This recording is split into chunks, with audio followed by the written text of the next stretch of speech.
এটি ব্যাঙের ছাতা নয় যে আস্তে করে তুলে ফেলা যাবে। এটি হাজার বছরের বটবৃক্ষ।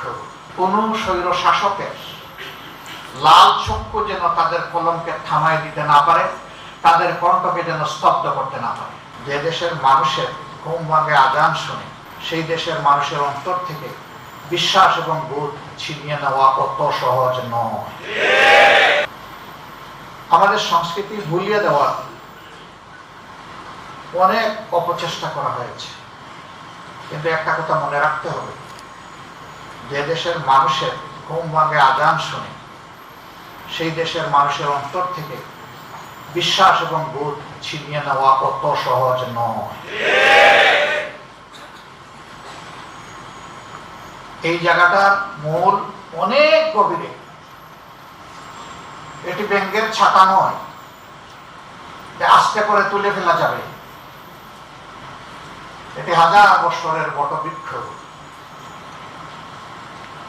তার মূল অনেক গভীরে, টান দিলেই উপড়ে ফেলা যাবে না। এই 15.5 বছর বহু কসরত করা হয়েছে, বিভিন্ন সংস্কৃতি আমদানি করা হয়েছে, চাপিয়ে দেওয়ার চেষ্টা করা হয়েছে। আপনারা দেখেছেন এক রাতে সমস্ত চাপিয়ে দেওয়ার সংস্কৃতি ধ্বংস হয়ে গিয়েছে। মানুষের দেহের উপর জোর চলে, চাবক চলে, মনের উপর জোর এবং চাবক অচল। মন মানুষের সবসময় তাজা থাকে, আর সংস্কৃতির সাথে মানুষের সম্পর্ক হচ্ছে মনের সম্পর্ক। আমি সংস্কৃতি অঙ্গনের এই সমস্ত যোদ্ধা ভাইদের প্রতি সম্মান জানাই এবং আহ্বান জানাই, কোন স্বৈর শাসকের লাল চক্ষু যেন তাদের কলমকে থামায় দিতে না পারে, তাদের কণ্ঠকে যেন স্তব্ধ করতে না পারে। চিন্তার জগতে কোনো আপোষ নেই, সত্য কথা বলার জগতে কোনো আপোষ নেই, জাতিকে জাগিয়ে তোলার ব্যাপারে কোনো আপোষ নেই, সত্য প্রকাশে কাউকে পরোয়া করার কোনো প্রশ্ন নেই। এই জায়গা থেকে যদি বলিয়ান হয়ে আমরা সামনের দিকে আগাতে পারি, ইনশাআল্লাহ জাতি পথ হারাবে না।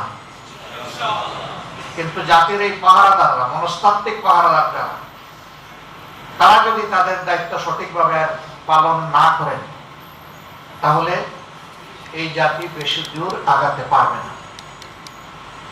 আসুন আমরা মানব জাতির মুক্তির মঞ্জিলের জন্য যে বিপ্লবের সূচনা করেছেন মহানবী মুহাম্মদুর রাসূলুল্লাহ সাল্লাল্লাহু আলাইহি সাল্লাম, তার দেওয়া এই আমানতকে বুকে ধারণ করে আমরা সামনের দিকে এগিয়ে যাই।